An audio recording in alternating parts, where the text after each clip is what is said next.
Hi, I'm Ben. And I'm Sarah. And you should listen to What's New? Nancy Drew. Come get a clue. Boop, boop, doo. What's New, Nancy Drew is a weekly podcast where we recap the latest episode of the CW show Nancy Drew. Yeah, so put your sleuthing brain on and join us for a good time.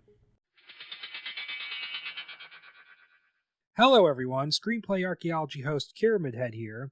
Before we get into today's episode, I just want to get some intro stuff out of the way. First things first, we are now part of the Fandom Lim Media podcast network, so I'm going to link their site down below. And that's why you would have just heard a promo for another podcast, because they're another one of the shows on the network. And as per usual, if you like the show and you'd like to know more, you can check out our social media pages on Facebook, Tumblr, Twitter, and even Instagram now. The show also has a Patreon if you're willing to gift money, but you don't really need to if you don't want to. And we also have a Discord server, which you can join if you want to chat with, the group members there. So that link is going to be down below as well. So yeah, sit back, guys, and enjoy the show.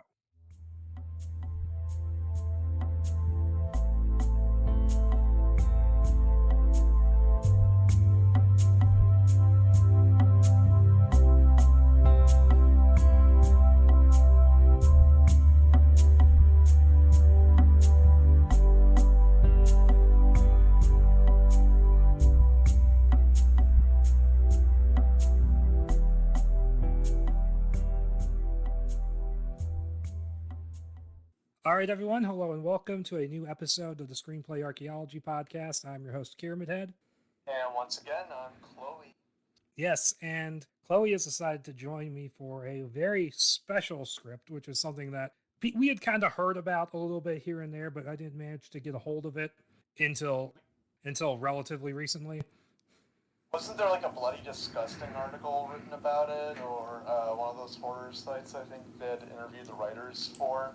I would assume so. I mean, I remember seeing like a cover page. I don't remember ever seeing the cover page, but I remember just hearing about it. And the thing you always hear is, oh, it would have been set in winter. From what I remember of the cover page, this thing tracks exactly with its same title.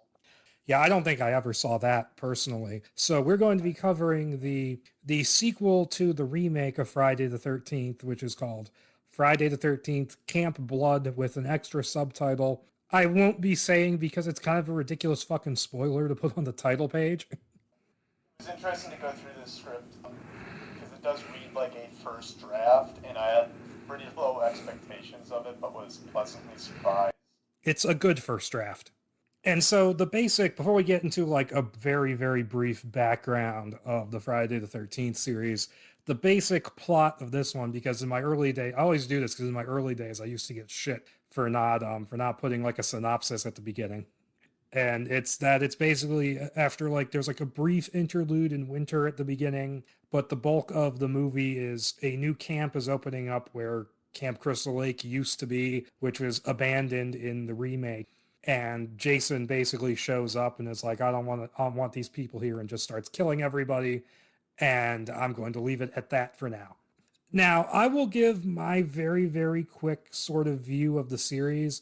I actually really like the first 6 on differing levels. I think they're all pretty fun. I think 4 and 6 are probably the best, but I do like 2 and 3. And the first movie, surprisingly, compared to when I first got into them, gets a lot more shit now than it did then, but I still like that movie. And I like 2 and 5, even though 5 is stupid and doesn't make a whole lot of sense. That one still has the entertainment value to it. And after 6 is where it kind of starts falling apart, because I think 7 is okay at best. Takes Manhattan is terrible. I do like Jason Goes to Hell, even if it doesn't fit in the series at all. Jason X I don't like. Freddy vs. Jason I enjoy, and then the remake, well, we'll talk about that in a little bit more detail as we go. So yeah, your Cliff Notes. So yeah, part 1 I consider a classic. I feel like whenever I see certain people on the internet talk about it now, they have to like put an asterisk next to their enjoyment of it. Like, oh, but it's slow. Like, not really, other than the 2-minute coffee scene. Is it the most artistically made slasher film? No, but it accomplishes what it sets out to do. And it's still fun and entertaining, and then I think the second movie is even a stronger film because it actually does have tighter pacing in editing and in cinematography and lighting. I think it's a little stronger. And then part 3 is, really fun. Unfortunately have yet to get the chance to go to a 3D screening. Final Order might be my favorite. It's tied with part 6.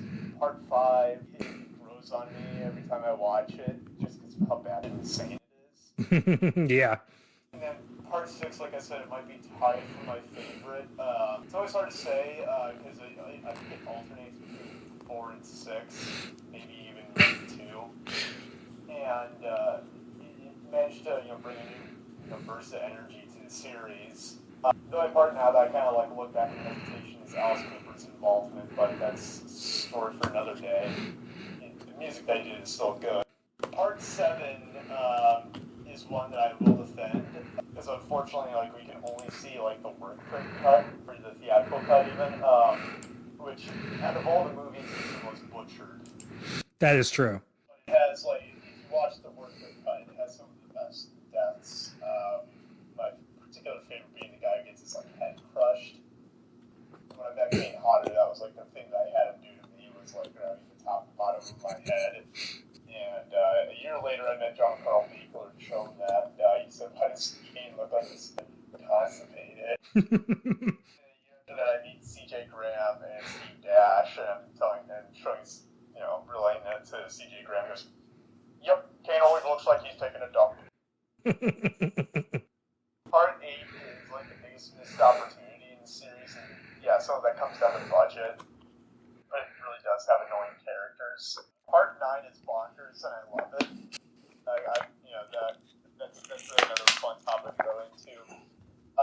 Jason X has grown on me that I went through rewrites. God damn it, I forgot what I was about to say. But yeah, some of the death scenes I know were toned down from what they were supposed to be initially. There's the scene with the couple having their weird kinky sex, and then Jason basically knocks on the door. The guy goes up and he gets stabbed, and the blood splurts onto the girl. Originally, it was supposed to be a joke on the automatic doors in spaceships. Oh.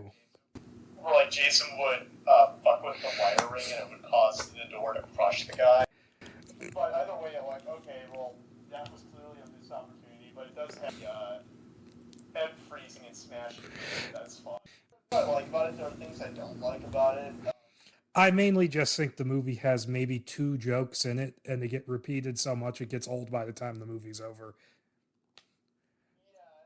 Yeah, the idea of a girl also being cryogenically frozen with Jason, so you have another artifact from the past.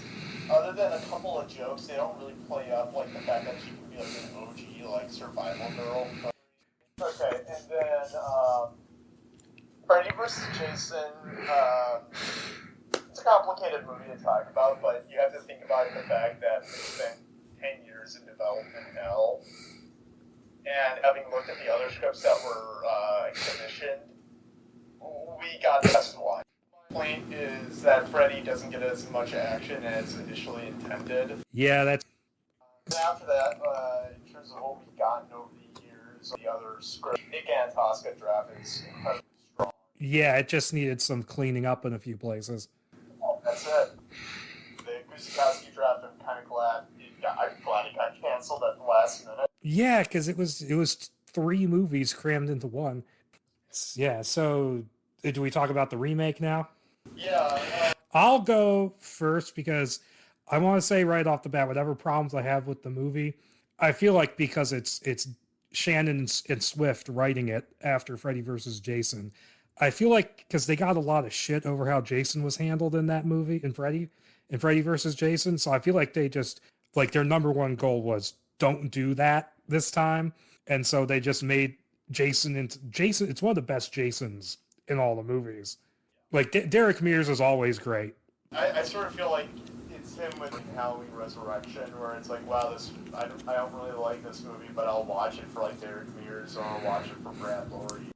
And the whole Hunter Jason thing was really cool. The arrow death is cool. I feel like they had some interesting ideas that they should have kept in the movie, like him standing on the shore until the girl drowns. I thought that would have been cool. Yeah. mixed bag of a movie because, like, I have friends who are like, you know what? I actually really like this one. And I'm like, or I've seen, like, other, I think some people, like, you know, being contrarian, who will just say that they like it, or that they think it's the best one. And I'm like, really? It's a mixed bag because Jason's really good. Some of the characters are good. There's some good kills, but like so much of that movie is like a fucking cartoon, and it's so obsessed with like weed jokes. And then is it, like, there's like the jock character who's really annoying. Oh, Trent? It's always surprising that, like, I know some people who just love the movie or like think it's one of the best ones. I wish I was there. I wish I could be on that level. I'm just not. But I will admit it's probably still a better watch than like the Nightmare on Elm Street remake. Yeah, that movie's just kind of bland. So yeah, this script, Friday the 13th, Camp Blood, and not saying the subtitle, written by Damian Shannon and Mark Swift. But yeah, it's dated November 19th, 2009. I suppose we should just jump right into it. Well, do we know why this thing wasn't really produced? It was only like a month later that they announced that it was on hold. Okay, so it's like a Halloween 3D. Basically, what I've heard is I remember hearing years ago that it was, I think it was one of the Platinum Dunes guys was talking about how it was a very specific set of circumstances that allowed them to make the remake to get New Line and Paramount to work together. And apparently getting that to happen again was just very, very difficult. It opens with the New Line and Paramount logos freezing over in 3D. And so this script really emphasizes the 3D effects. A little more than the Antarctica draft. I would say way more because the Antarctica draft maybe mentions it like 2-3 times. This does it like at least twice as much. Okay. And there's even scenes where they don't specifically say it's 3D, but it's very clearly described like it would be one. And so, you know, we go to Crystal Lake in winter, where Sheriff Hal and Deputy Bobby, and I even I'm remembering their names. yeah, they don't even get last names. They don't even show up later. No, they don't. You know, they're walking up to a cabin in the woods to seal the door with a red fumigation sticker, talking about how, oh, somebody has bought up the land around the lake. They're planning to reopen the camp. Hal thinks it's a bad idea. Somebody killed those kids last summer. And Bobby says, oh, yeah, Clay Miller did it, and he's gone on the run since then. So if you want to know what happened to Winchester, that's what happened to her. Yeah, and if you're wondering what actually happened to Clay, I don't know, it would spark like a whole Paul parts. He's on the run, apparently, because they think he did it, which makes no sense. There is a reveal in a few minutes on what happened to the other character, but no, there's no payoff to the whole Clay character. No, none at all. And so Hal like fucks with Bobby a little bit, saying, hey, I can leave you here. And then they both leave. They leave the movie. So we then go to teenagers Tim, Ed, Russell, and Polly, who are driving in a van. And I'm not remembering their names. oh no, they're intro bait. And the latter two already drinking vodka. And the others are unhappy because it's supposed to be a guy's trip. And so they head to the cabin from before. Tim just cuts the sticker open with his keys.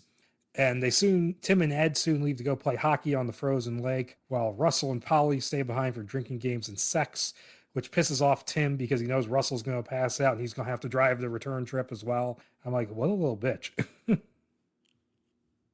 and also, you're upset that a girl is along with you guys. I don't know, kind of something, you know, just saying. But so Tim trips on a wire in the woods, which rings a bell down in an underground tunnel next to the preserved head of Mrs. Voorhees. And it says, back where she belongs.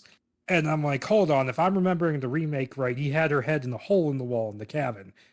Oh, yeah, that was the other thing. I did not bother to watch the remake. I didn't either, because there's not that much to remember from it. Yeah, I'm like, okay, I'll just remember the annoyance. And so a dark figure walks by, grabbing a hockey mask. And I remember the underground tunnels being kind of controversial with that movie. I don't think they're that bad. I remember Jason running being controversial, which is just brain dead because he runs in like half the movies. Yeah, he can pick up speed if he needs to. And then by Jason Takes Manhattan, he just teleports. All right, so Tim and Ed, they're playing hockey on the lake when Ed spots the corpse of Whitney Miller floating by under the ice, so there she goes. And Tim then notices Jason in the hockey mask watching them from the shore, staring at them. Not knowing what's going on, they try to talk to him, going like, hey man, we didn't bring an extra stick or anything. And Jason just follows them out onto the ice and is like, and it's like, guys, something we've never seen before. Jason walks onto Crystal Lake. And I'm like, it's not that big of a deal. Jason walks in every movie. He's the guy who's always standing and walking. Okay, so Tim and Ed flee, but Ed trips and falls. Jason stabs him through the back, straight down through the ice in 3D. And Tim just barely manages to change into his boots and escape, slipping down a ridge and getting clipped in the shoulder by Jason's machete. And Tim flees back to the cabin. Polly and Russell are passed out and the door is locked, so Tim hides on the roof. But he slips off, almost gets an icicle in the face, catching it just in time before Jason shows up, stomps it straight into his eye. And I'm like, wow, that's a solid icicle. And Polly wakes up soon after, goes to restart the fire. And this is a cool moment where she wipes the condensation off the window, and Jason is standing right there. Yeah, I've always wanted to like do that for a movie, for years with that sort of slasher reveal. And so Polly screams, waking Russell as Jason smashes the window. And this is ridiculous. Shards go into her mouth and out the back of her head in 3D, killing her. Like, so Jason is just it's like super powered now. And Jason climbs in through the broken window, chops Russell in half, fading to the title screen, which is just Friday the 13th Camp Blood without the spoiler. So we cut to 4 months later, now summer, so there goes your Jason Winter setting, guys. I hope your obsession with that was worth the wait.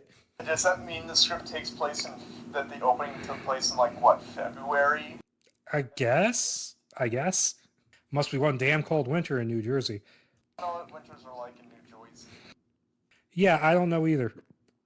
Olivia, who is going to be working as a camp counselor, is dropped off by her friend Sarah, and we get the impression that she has trouble at home that she's running from, and she soon meets Rex, a hard-ass who's been put in charge of the counselors, and sends her into Millie's Tavern to retrieve another counselor named Angelo, who's a bit of a dumbass. Oh, I'm Angelo! I was getting reminded of the character Saul from The Night of the Demons. He seems like a late 2000s version of like an early Travolta character, specifically described as wearing Ed Hardy. And I'm like, I think I knew this guy. And they're warned by the bartender and a local drunk about the camp. And the last guy to Wagon finally shows up, and it turns out to be this tough guy named Benny that Olivia has a history with that they don't quite expand on yet. And so they're going to Camp Crystal Lake, and on the way there we find out that Rex's favorite insult is gooch, that he keeps calling Angelo for some reason. I think Marshall Bell from Nightmare on Elm Street 2. Oh, Jesus. No one smacks Rex's ass with a towel, though. Yeah, but like that coach, he is flaming. Just sit back and relax there, gooch. It turns into a running joke, too. Like how in the Oscar draft got the Vorley, Vorky. Yeah, Vorzazzle. So at the camp, we get introduced to our hippie guy. We first meet Tommy, who has arrived in a pickup truck, and it's implied to have significant stuff in the truck bed. Now, if you know the Friday the 13th movies, you know where they're going here. I'm gonna hold off on it just for the sake of going how the script goes. But yeah, it's one of those things where it's if you know you're Friday the 13th, you're gonna be watching this movie going, aha. And from there, we meet the camp's owner, who's this hippie burnout named Jerry. And his simple wife named Christy. Oh boy, the things we do with her later. Yes, and she's much less enthusiastic about the camp idea. And I love how they put, in the script, oh yeah, he might be considered lightly annoying, as if they're, acknowledging the criticism of Trent. But also they set up here the kitten motif. And Tommy arrives, and Jerry has lead counselors, Miles and Val, take him to his cabin. And we find out that these two, they had sort of a fling last summer, and she's being very obsessive and flirty about it, to the point where she says, oh, if you want to put something in my ass, you're welcome. Very weird, because you contrast this couple with Benny and Olivia, where Benny's a obviously, like, Benny is a monster. But then, in the opposite role here, you have Val, who is being almost stalkerish. Yeah, yeah. And the script plays it up like a joke, and I just have to wonder, is it because of our norm in society where we kind of, like, somehow look at, like, female stalkers as being, like, funny or cute? Yeah, unfortunately, that could be it. Yeah. I know that, like, Damien Shannon and Mark Swift had, like, a script, like, they were going to adapt some, like, female comic book character at one point, but, like, producers or funders like, oh, well, there's no market for that. So, like, I know that they've tried having, like female-centric, like, scripts or whatever, but, like, I don't know. It's just, I don't know, it's kind of telling. Then again, this is Platinum Dudes we're talking about. Your tits are stupendous. Yeah, and so they run into Rex and the rest of the counselors as they arrive. And we then meet camp cook Carl, a burly ex-Marine, as he arrives with supplies, including alcohol. And Jerry, like, isn't happy about that, but Carl is like, yeah, I mean, if I don't have alcohol, I might just go on a killing spree. Ha ha ha. Funny you should mention that because, like, guess what? Any other job, you get fired for saying that. Yeah. No, but this guy's pretty funny. Do you think that they would have, like, tried to get Kane Hodder for this? Yeah, I could see that. I was also thinking, even though he's only written to be in his, like, what, 40s, I was also thinking of Tom Savini. Yeah, you gotta change his name to Sex Machine then. Shoot Jason with his dick gun. And so they all split off to, like, check into their cabins. And Tommy is evasive when Miles asks him why he signed up. And Olivia, we get a call back to the original movie where Olivia spots a snake in the girls' cabin. And Tommy manages to trap it in a pillowcase, saying he'll release it since he knows it's a harmless species as he knows the area. Like, so that's an interesting deviation from the original scene. And so they hear the camp bell ringing and head to the meeting. And Jason hears as well down in the tunnels, awakening and walking off. So he didn't hear any of this restoration of the cabins or anything, but he hears the bell. The bell even just, like, accidentally ring a couple of times when it's all being set up. Yeah. So at the meeting, Christy, she starts making eyes at Angelo. One thing I like about the character Miles, like myself, is an Eagle Scout. Oh, yeah. But they learn to their chagrin at the meeting that Jerry has set up the place as a green vegetarian camp and apparently didn't bother telling anybody when he hired them. Douche. And Olivia asks him about why it's called Camp Blood, and he tells the story of Jason drowning and Pamela Voorhees going crazy and killing people. So we get more backstory here as opposed to the remake where you literally just get, 2 minutes? Yeah, that's pretty much it. And so he then has them split into groups with Miles, Val, and Tommy going to the rec room where he has them practice CPR on the practice dummy. And I like this thing where, who is it Miles who says that, like, chest compressions could cause trauma on a child. So you're not supposed to do it. And he's like, I better go look that up. So he leaves. That tells you exactly that they were actually kind of up to date with that, because when I was learning about CPR in middle school, this would have been 8th grade, 2006. So we were still learning chest compressions as part of it. I would have been, like, 12 years old in 2008, and that's when the directions became different. But yeah, and then Val does her thing. She starts making out with the CPR dummy, and she sucks its nipple. She doesn't even care that, like, some strange dude is there in the room.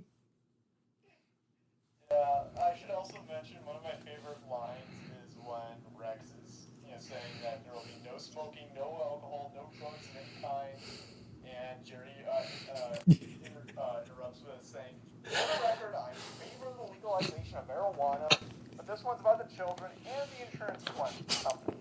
Oh, he keeps bringing up the insurance company. It's like a running gag. And so the rest of them, they go with Rex to clean out old cabins, which you think this close to opening up they would have done by now. But they're cleaning out the old Voorhees cabin, and this is where we get the idea. This is where we get the information that Benny is Olivia's ex who has followed her out here. Like, this is where they finally, like, say that. Yeah, I like this. Obviously, if there were a rewrite, they could play that out more. Yeah, and so they go into one thing I wish they didn't do is when he first shows up, he goes like, "Oh, we're going to learn soon that he is truly dangerous. I'm like, yeah, thank you for spoiling the movie. Yeah, but okay, and so she finds a trap door leading to the root cellar, where she comes across a Voorhees family photo album. And we have Pamela's husband Elias is shown wearing a big belt buckle, and Jason's face is consistently, almost comically obscured in every picture. Oh, if you're wondering about the whole Elias mystery, you can solve it in 2 pages. Oh, yeah. Yeah, we get a fake out jump scare of Angelo yelling boo, and then Olivia notices something like a rug partly buried in the dirt, goes for a shovel to dig it out. And so while working on survival kits with Miles and Val, they talk about flints. It's like, we're giving them rocks? That was pretty funny. It's like, nah, man, I'm an Eagle Scout. You can strike this, make a spark. But Tommy notices Rex run up to Jerry and call him away. And it turns out the rug was wrapped around unidentifiable bits of bone in a shallow grave. And Rex wants to call the cops, but Jerry convinces him to keep quiet because, the insurance company. If you call the cops later and summer's already done with and the kids went home, eventually parents will find out about it. So, outside, Jason is watching his childhood home and has a flashback to his parents discussing how they can't care for him at the camp. He needs special care. And then Pamela, and I like this depiction of Elias because it shows him as a guy who actually genuinely cares about his son. And then Pamela just bashes him over the head with a shovel and kills him, wraps him in the rug, and buries him in the cellar. For some reason, the first thing I thought when reading the scene was of Deep Red. The shovel makes me think of the ending of Psycho 2. That too. And as they leave the cabin, Olivia gets a glimpse of Jason watching from the woods, but he disappears before she can get a good look. And so Angelo tries to offer Val some wine, but gets rebuffed. He's like, man, I can't even get laid with her? Still under 21, Dick. Yeah, that too. And that night at dinner, Olivia tries to come on to Tommy, but he brushes her off. And so we go later at the campfire where Jerry is singing Night Moves. And all the counselors, apart from Angelo, have gathered. And Rex goes to look for him while Olivia sneaks off to get away from Benny. And so Tommy follows her, saying she shouldn't wander in the woods alone. And they talk with Olivia saying she used to live with Benny. And they don't ever specify what exactly went on, but it's made pretty clear that it was an abusive relationship. And they come across a deer carcass with Tommy saying they run without thinking, and people usually aren't any different. Running isn't the answer, just don't panic and try to think. A little on the nose with the theming, but... First draft. Yeah. And I mean, it's a Friday the 13th movie. It's surprising there's any theming at all. Yeah, hey, it's still better than Mother is God in the Eyes of a Child. Oh, there you go. Oh, yeah. So Angela, who is drinking his wine in one of the kids' cabins, sees Rex coming and hides under a bed. Rex enters the cabin and turns around, coming face to face with Jason, who smashes him in the face with a lantern, cutting him and setting him on fire. And Angela, who it turns out was one cabin away and has no idea what happened, runs for it and sits down at the fire where Tommy and Olivia have already returned. So you have a jealous Benny looking on at them. Val has placed her hand on Miles' knee awkwardly as Jerry finishes up his performance. So Jason put out the fire. Is that what we're meant to think? Or it wasn't that big of a fire. And next day, no one can find Rex, and Jerry starts to worry. Benny once again tries to get close to Olivia and says she can't run away from him because he'll just keep coming. Ugh. Obviously, I want to see this thing expanded. I would love to see this thing expanded upon in a rewrite, but, I love that line. Yeah, and she then runs into Tommy again, who gives her some advice about poison oak, before Val shows up to take them to the camp's zip line. And There's a bit of a weird the Adam apples on hookers line. Yeah. But I mean, she is from Brooklyn, and I can see that being a thing. And so we get another weird scene from Val where she talks about how, Miles, he's usually so stoic, but you get some chocotinis in him and he loosens right up. And I'm like, you plied him with alcohol. And so Jerry tries to demonstrate the zip line, but he isn't clipped in properly, so he ends up hanging upside down before falling out and breaking his leg. He's like, no ambulance, insurance company. So he has Tommy drive him to the clinic, who apparently he rides in the flatbed and somehow is like, doesn't notice the special stuff Tommy has in the back. Yeah, the biggest, okay, you need to fix this in a rewrite element is Jerry being out of the picture for a little bit and then coming back. Because the way that they explain how he gets back kind of takes away from like a bit of the menace factor of being out at Camp Crystal Lake once you know what I mean when we get there. Oh yeah, that's true. So I'll bring that up once we get there. But no, the zip line scene is pretty funny. And so Olivia tags along to avoid Benny. Carl and Christy are left in charge. They couldn't care less. So the counselors just party and play around in the lake. And so in town, it turns out that Jerry is going to be at the clinic for a while getting his leg reset. So Tommy and Olivia decide to get something to eat away from camp. Benny tries to get beer off of Carl. This scene's actually really funny. Who overcharges him for him, and he adds an asshole tax on top. That's one thing I'll say about this script. The jokes are actually pretty funny, unlike the remake, where it's just the same two jokes over and over again. Yes. Yeah. Or, God, what was the joke that always makes me cringe is the guy who's also in Final Destination 5. He's like, damn, I can't get any signal out here. Setting up like with his record label, and like the white girl asks him, oh, what type of music? Rap? And he goes, what? A black man can't listen to Usher? Oh, I'm sorry, I didn't mean it like that. So what kind of music? Rap. I want to be reincarnated as the button on the back of her shorts. God damn it, I hate that. All right, and Val tries to flirt with Benny to make Miles jealous. And I love how even Benny is like, wow, that chick's crazy. And Angelo finally asks what the deal is, and Miles is like, oh yeah, we hooked up once, but I didn't really feel anything between us. Want there to be that spark, And Angelo's like, oh yeah, I get it. You banged her with your beer goggles on, you regret it the next day. I feel sorry for you. Hey, don't call me that. And so Angelo mocks Benny about Olivia before Christy walks up to him in a bikini, openly flirting with him and offering him a beer. So yeah, that's a subplot. This is one of the weirdest sex scenes. This would have been the weirdest of all sex scenes. Yeah. The Tosca script here is Nurse Nicole flirting with the head counselor guy. Oh, they got strip go fish. That is tame compared to this. Well, that was just random. This is just a subplot. True, but both scripts have a MILF flirting with the counselor scene. Yeah. And so we then see Jason watching the counselors from the woods near the lake, and flashes back to when he drowned and the counselors at the old camp didn't notice. And we then get a glimpse into the mind of Jason, where the sounds of lakeside fun intermingle with the sights and sounds of sex and death. And then the sound fades back to normal, and the key, key, key, ma, ma, ma music begins to play. That's a cool little moment. Yeah, I love the flashback scene. And after getting advice from Carl to not worry about Miles but focus on herself, he was really just trying to get laid, so that's weird. Val heads out to the zip line. She prepares for it correctly, only for Jason to appear at the end and slice her in half, her innards splattering on the platform. I love that. Yep, bye, Val. I'm getting reminded of the opening of Wrong Turn 2, actually. Oh yeah, there's a line I forgot to write down where after Jerry gets taken off in the truck, she turns to Miles in front of everybody and says, hey, you want to wear my coochie like an oxygen mask? Well, there's your opening bit.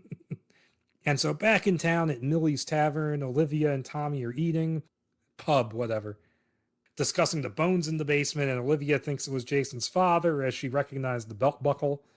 And Tommy tells her about the killings of previous summer and how the locals think Jason somehow survived and comes back for revenge. And Olivia mentions the man she thought she saw, and Tommy is like, okay, we should head back. And so meanwhile, Jason is inside his old home looking at his father's bones. Surprising amount of character moments for Jason in this. When he notices that the mess hall is lit up. Carl is now cooking whatever he feels like and has started a party. He's even taken down the divider between the kitchen and the dining area. And they're all having fun except for Benny, who was drinking a lot. And this is where Christy invites Angela over to her cabin and licks his ear. Ugh. And in the truck on their way back, Tommy suggests to Olivia that they tell someone about the guy she saw, just in case. And back at the mess hall, Carl puts on a mime show where he acts like he's getting raped in prison, and Penny walks out, leaving Miles alone, who's the only one laughing. Do you want to recreate the flirting scene here between Angelo and Christy? I'll play Christy. Which page? Starts on page 56. Okay, let me get there.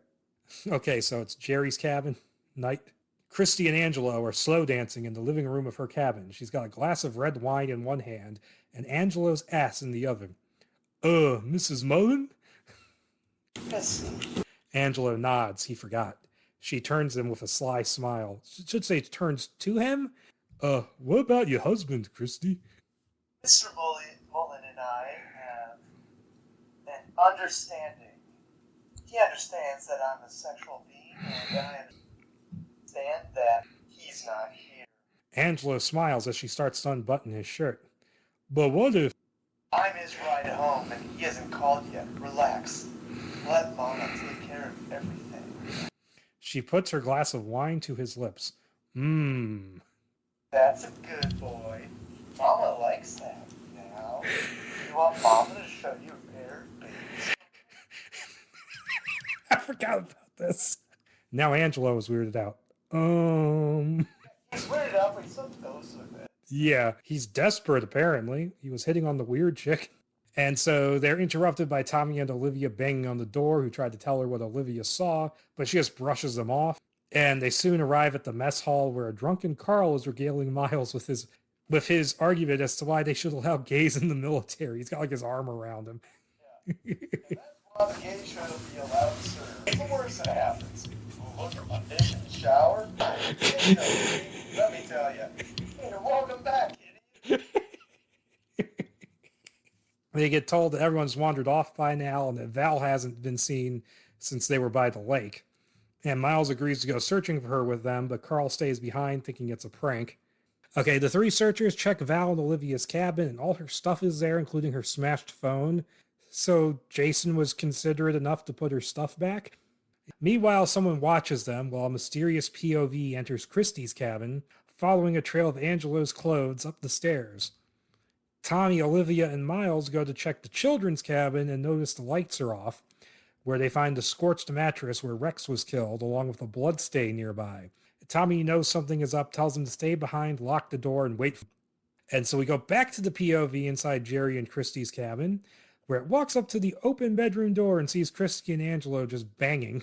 And we see that it's not Jason, but Jerry, who made it back that night after all. He backs out of the room on crutches. Let's see if we can recreate that one. Oh no. It's on it starts at the bottom of page 60. Oh wait, there's no dialogue with them yet. Yeah, there's no dialogue. Well, let's see, but here's this. Inside the bedroom, Angelo is on his back and Christy is riding him, wearing kitty ears and twirling a long tail. Oh my god. Oh, she's into Japanese Steam games. But okay, and Tommy arrives at the parking lot, grabbing his backpack from the truck, along with some homemade dynamite he was keeping in a box in the truck bed. He then notices that wires have been pulled from every car, disabling them. I like that because usually in these movies, the cars just don't work for no reason. Reminds me more of like Michael in Halloween 2 at the hospital. Yeah. Like, I mean, in part 5, where those two random guys in the car. Okay, so back at the children's cabin, there's a banging on the door, which turns out to be a very drunk Benny, demanding to be let in.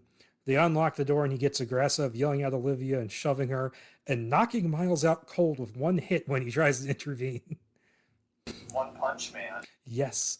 Olivia kicks him in the balls and runs for it, but he catches up to her, slams her into a tree, and he's about to just, rape the shit out of her. When a shadow is cast over Olivia, and he ducks just in time to avoid getting a machete planted in his head by Jason. And okay, so Benny runs for it, gets caught in barbed wire around his feet and face, and we're going to have to read this scene.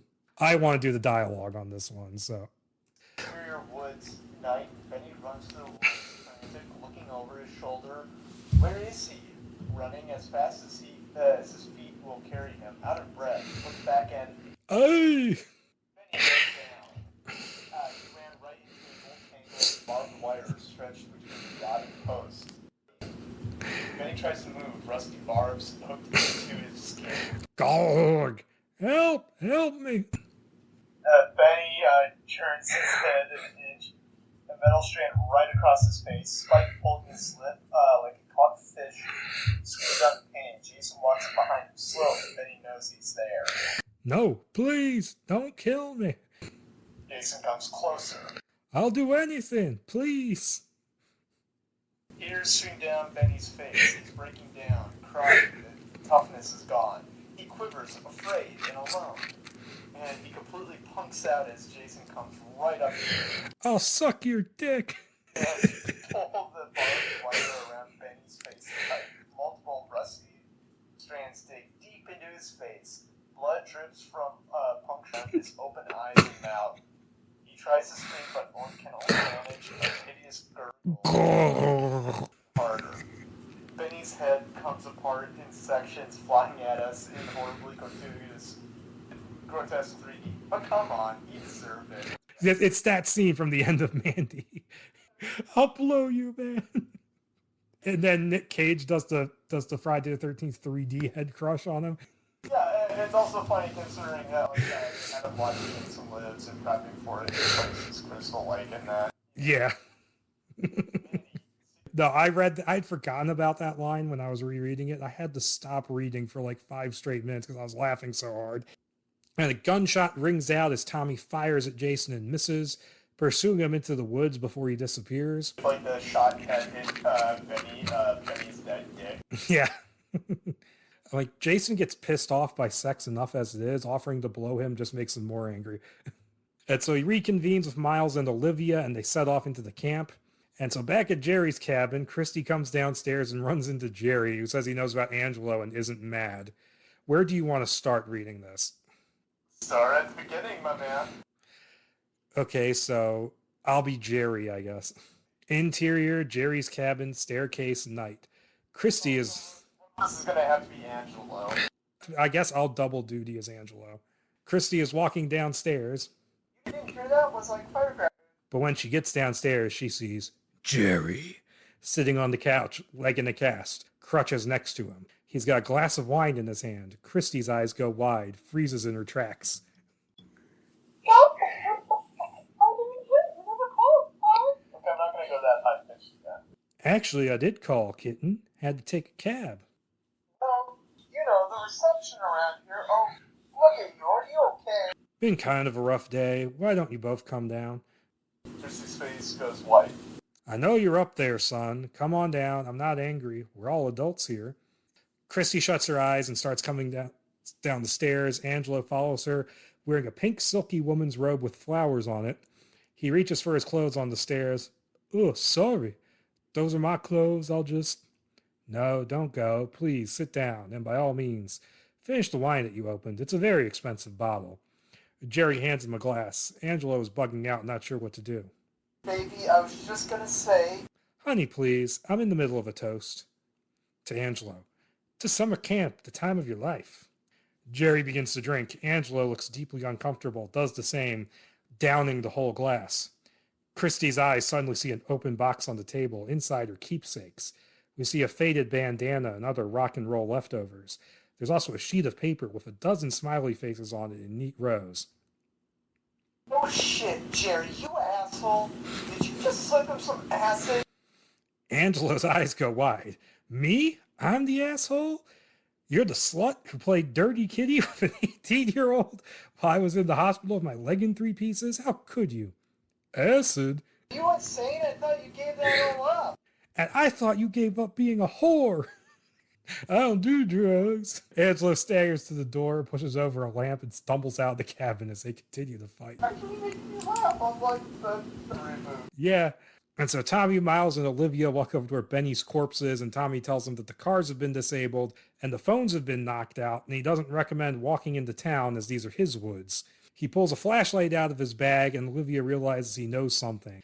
And Tommy says he didn't know for sure what would happen, but he came here to get Jason for killing his family. And this is where we find out through flashback that Tommy is Tommy Jarvis, the character from 4, 5, and 6. And I like that there's not a line where he goes, "My name is Tommy Jarvis." And so we get a flashback where we learn his family rented the lake house for the summer. And like in part 4. Yes, and we see his sister Trish from part 4 help him hide on the window ledge before getting killed off screen. And Tommy falls to the ground when a bloody baghead Jason appears at the window, so they remember that he got the hockey mask in the reboot. This is also the flashback thing is kind of reminding me of like part 3. Yeah, a little bit. And he comes across his wounded mother outside who tells him to run, and he does, but not before seeing Jason kill her. And I like this because the movie never fucking addresses what happens to his mother, the final chapter. And even the deleted scene that kind of does, like it only kind of does. It's more of a reference to kind of Joe Cito admits in the commentary track that he's kind of copying like one of the kills from the Prowler with like the eyes rolled back. Back in the present, he tells his companions that he was in an institution for a while, but is tired of running and wants to bring the fight to Jason. And they set off into camp, and I got another like huge laugh here. Miles saying, "First goddamn week of summer." Also, maybe this is insane. Olivia, maybe we shouldn't use that word. And I was getting reminded of the kid from Barbie saying, "Yo, reality challenged woman." Okay, the next scene of Jerry and Christy. Oh, we have to do the whole thing? Yes, because it's like my favorite part of the whole story. Oh, really? Okay, so interior, Jerry's cabin, night. Jerry and Christy in the final throes of a fight. Get the hell out. This is my camp. This is my dream. Christy nods, pissed and hurt, and heads for the door. And take that piece of shit Jersey meathead with you. Good idea. I'll just take him straight to the authorities and tell them what to do. You and your stupid camp are done. Christy leaves, slams the cabin door behind her. Jerry sees the volcano about to explode. He looks to a framed picture on the wall. He and a very young Christy in happier days. Jerry has a huge mustache, playing his bass guitar high on his chest. Fuck! And Jerry smashes at the picture with his crutch. It smashes and falls. He brings out his prescription bottle, downs a few more pills. And it ends on a kind of touching moment. Yeah, for such a kids. Yeah. Then that's what separates Jerry from Trent, is that he gets humanizing moments. Yeah. Has he explained yet how he came back? He said he got a ride or something. He explained. Yeah, right. He got a cab, which begs the question that it means it's relatively easy to get to Camp Crystal Lake. And the town that Camp Crystal Lake is in is large enough that it has taxi service. The Crystal Lake taxi service. Yeah, so that begs a lot of questions. It kind of reminds me of how Victor Miller said, like, one of his, one of the scenes that's not his from his script is the scene of where the cop comes in on the motorbike. Oh, yeah. And instead of sit on him, Tonto. Yeah, that's what...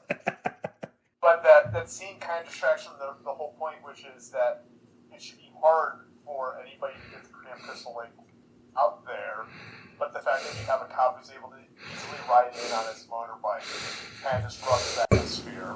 And so having the whole Jerry and how he gets from point A to point B thing raises a lot of questions that, again, you can solve in a rewrite. Just have Tommy and Olivia pick him up. Like, I'm like, yeah, he's going to be there for a while. Why are you just fucking leaving him in town? That's a little weird. Yeah. Well, they left him in town, presumably because Tommy was like, okay, we need to get back to camp. But there's that information delayed to Jerry, so presumably they were just going to drop him off there and fuck around and go back without him. So, again, this is all first draft. This is all stuff that would be easily solved in a rewrite. Yeah, and it wouldn't even need to be a big rewrite, because this is actually a strong first draft.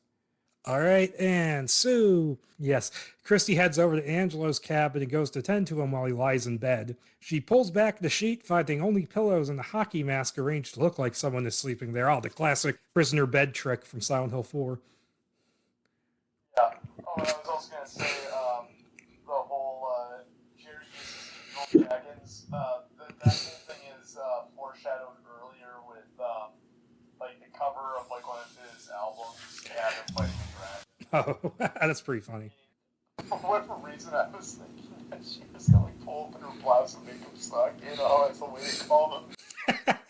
And so Jason comes up behind her, stabs her in the back, stream of blood shoots right out from between her tits in 3D, presumably.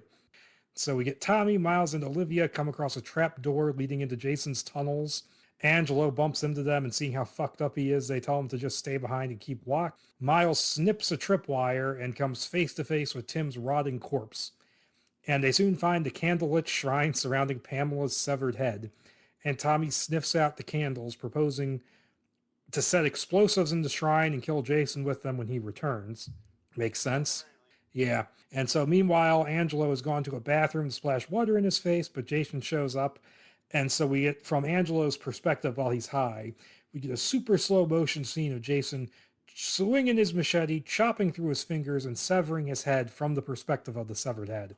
This would have been awesome. Yeah, it's really cool. Would have been a fucking technical bitch to pull off, but... Yeah, it's reminding me, though, of one of the deaths from Midnight Meat Train. Oh, yeah. Tommy runs into Carl, asking if he knows how to set up a detonator, and Carl, who still has no idea what's going on, is like, oh, yeah, I'll scavenge what you need. Just automatically, like, oh, yeah, I'll bomb this place. And we go back to Jerry, who steps out of his cabin to see Jason dragging Christie's corpse by her hair. Before turning and looking at him, Jerry runs back inside, grabs a shotgun, firing at the first thing to come through the door, which turns out to be Carl. Instead of helping him, Jerry just uses Carl to barricade the cabin door and hobbles out the back on his crutches. And so we get this scene with Carl and Jason we should probably read.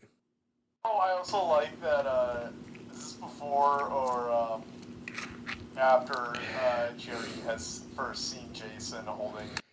It's after. I love that Jerry's reaction. Oh boy, good gravy. Yes. Carl, and I love, and him moving Carl is like reminding me of in Evil Dead 2, where Annie drags Jake from one end of the cabin to the other. Thwack! The machete stabs through the door, just missing Carl's head as he screams. Thwack! You do, Carl, on page 78. Ah! Carl falls over as crack. Jason crashes in, machete in hand. He quickly surveys the room, empty, sees Carl bleeding out on the floor, stunned at the sight of this masked killer. Oh, Jesus Christ. Jason stands over Carl, pauses a moment, perhaps confused as to why this guy is already bleeding. A defiant look comes over Carl's face, a blood bubble forming on his lips as he utters his last defiant words. Kill me quick so you can still catch that gimpy motherfucker. Jason raises the machete high over his head and with both hands plunges the blade quickly into his chest. As he dies, Carl's finger extends slowly, pointing the way toward the open back door. And then we get this weird scene where Jason Cocaine Bears it. Yeah, a lot better than Cocaine Bear, though. Yes. And so Jerry manages to get inside his tiny electric car before Jason catches up. And it doesn't work, because apparently this is the only one Jason didn't pull wires out of. And Jason stabs, tackles, beats, and finally tips the car down a hill. And Jerry's broken leg gets severed in the process, and Jason beats him to death with it, spraying his Vegans Against Violence bumper sticker with blood. He's gonna have to quip. Yeah, no head for heights. Tommy returns to the tunnels, which have already been set with explosives by Miles and Olivia, and tells them that Carl is dead, so they have to change plans. We then cut to Tommy throwing a stick of dynamite down the trapdoor and running, as the explosion sets off a chain reaction throughout the tunnels. They just go, like, trapdoors just go boom all over camp. You know what would have been cool if it had been down in there, and then we see, like, they have, like, that brief moment of relief thinking that he's dead, and then you see, like, one of the trapdoors just, like, burst open. Yeah. And the three of them hide in the mess hall, and Tommy says Jason is sure to come to them, pulling Pamela's head out of his backpack and setting it in the window with a flashlight highlighting it. He then tells them they have a chance, as Jason normally sticks to the shadows and kills one by one. But they're working together, and they lure him out using the intercom, Olivia pretending to be his mother. And they soon have the mess hall booby-trapped at every entrance, but Jason just crashes down from the roof through one of the solar panels. I'm pretty sure solar panels are not like skylights, but okay. But Olivia stabs Jason in the back and dives away, but gets caught in the hole meant for a knife trap, just barely avoiding the blades. So they're kind of end of Elm Street-ing him. Elm Street 1-ing him. Yeah, the whole booby trap thing. And Jason kicks Tommy into the electric water trap at another door. Sucks to be Tommy. And Miles starts beating him with a baseball bat. Jason throws a knife, which Miles ducks. Olivia just manages to get free and block it before it hits her. Jason then cuts the baseball bat down to a stump, throws Miles into the kitchen as his machete has gotten stuck in the floor. Jason gets back up, fires his gun at Jason, giving him the back, shoulder, and chest, falling into the kitchen. He has Olivia grab a pair of cuffs from his backpack, but the extra bullets are missing because they've fallen out of his pocket onto the floor. And so Tommy gathers those. Miles cuffs Jason to the oven, and he goes to help Olivia, but Jason throws a barbecue fork at the back of his head, coming out of his eye socket, which is similar to how he kills the one cop in the remake. Yeah, a little bit, but then again, it's the remake, so I haven't watched that in a while. And because of the lighting, you can't really see it. And, and begins to pull the oven away from the wall, allowing gas leak into the mess hall. Tommy and Olivia run for it, but Miles is still kicking, pulls out a flint trying to make a spark, and Jason drags the oven just far enough to reach his machete and chops himself free, presumably chopping the cuff and not his leg or his hand. And Miles makes a big enough spark, setting off a gas fire that reaches the last stick of dynamite and destroys the mess hall as Tommy and Olivia manage to get clear. So they really like burning down mess halls between this and Freddy vs. Jason. Yeah. And so Tommy goes back into the wreckage to look for Jason's body, but he crawls out from under a piece of flaming wreckage, burned with a broken leg and a piece of his mask missing, and tries to strangle Olivia. That's something I've noticed about the New Line era movies, is that they really don't like showing Jason's face.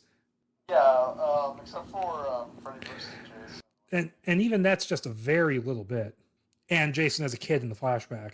But yeah, and so Tommy saves her, beating the hell out of Jason with a 2x4, while Jason grabs a fire axe that's been blown out of the building. And so they fight, with Tommy reminding Jason of his family, before Jason manages to slice Tommy in the stomach. And Olivia knocks Jason off a pipe blow to the head and decides they can't run but need to think. Callback. Tommy sees Jason's machete lying nearby and looks at the bell tower, forming a new plan. And so Olivia waits at the top of the tower while Tommy uses himself as bait, luring Jason to the tower saying, "Hey Jason, it's your birthday. It's the day your mother was killed. It's the day you're gonna die," which is a cool moment. Olivia starts to chop at the bell rope to crush Jason with it, but he stops at the last minute and hacks down the tower with the axe. The tower collapses and Jason is impaled on a piece of wood. Olivia is badly wounded and Tommy is trapped with one arm under the bell, the machete nearby. Jason pulls himself off the spike, starts after the crawling Olivia, and Tommy can't get out from under the bell to help. And Jason is standing over Olivia about to attack when the machete pierces his chest and blood begins to pour from the mask. And behind him is Tommy with his hand severed at the wrist. Fucking Evil Dead style.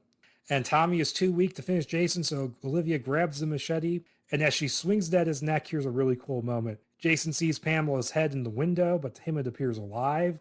And he then has a vision of his blood-spattered mother taking him down into the root cellar, telling him everything will be all right as his head is chopped off, and spins at the audience in 3D. That's awesome. That's actually a really cool scene, like shocking amount. And the whole root cellar thing sets up, kind of retroactively sets up why he has, a thing for tunnels. Yes. And so sometime later, Olivia is waiting for a bus out of there. She shares a silent look with Tommy, his arm now in the sling. And as she rides away, she calls her mother, saying she's coming home. So she's facing her issues, character arc stuff. Tommy talks to a local cop, but he says he's fine because he's alive. It's not either of the two cops from the beginning, by the way. Yeah, I'm fine. I'm only missing a hand, and I'm not going to go to the hospital or anything. How's he going to drive? With one hand. I always joke that there's a specific reason why Ash Williams had there's a certain activity he had to learn to be left-handed for. And so I was like, oh yeah, I'm planning to move on, and I've got an uncle. This one Easter egg. I got an uncle in Springwood. Jesus, were they setting up a Freddy vs. Jason remake? Oh no! Or if this is like, if they were trying to do a shared universe thing, their Platinum Dunes remakes. Yeah. It's already shared the same universe as Transformers. Oh yeah. And so that's when a school bus full of kids shows up for camp as somebody forgot to make an important call. Oopsie. And so one kid notices Tommy's bandaged stump and Tommy just winks at him. And we then see that Tommy still has Jason's head in his backpack, which he checks as he drives off to the tune of "Don't Fear the Reaper," haha Halloween reference, and it ends. And yeah, the subtitle that I didn't say was, the full title is Friday the 13th Camp Blood, The Death of Jason Voorhees. You see why I left that out? So yeah, overall, it's very good. It just has a couple of problems, and there aren't even really big ones. Yeah, just expand upon the characters, fix some stuff around, draw it out a little more.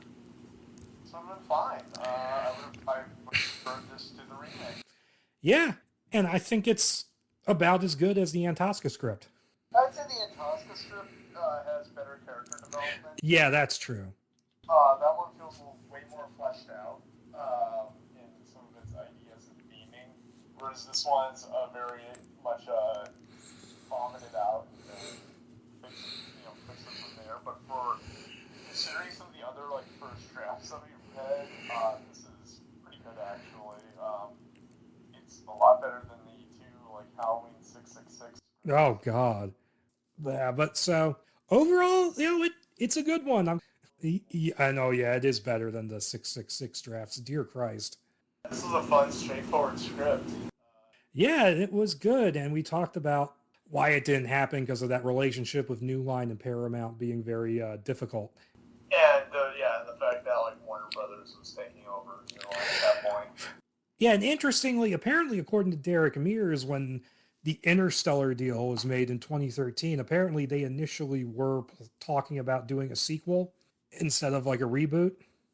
But I have no idea how long that lasted, because I know they spent a year working on the found footage version, which I'd like to read whatever exists of that. I don't know what existed of that, because I remember listening to Nick Antosca talk about that was a pitch that him and Rucker had come up with, and then Paramount got back to him and said, okay, that guy who suggested the found footage idea, yeah, he's no longer here, so don't worry about that. But yeah, I guess that covers it. Yeah, happy Halloween, folks, on, and obviously this week, happy Friday the 13th. And with that, bye.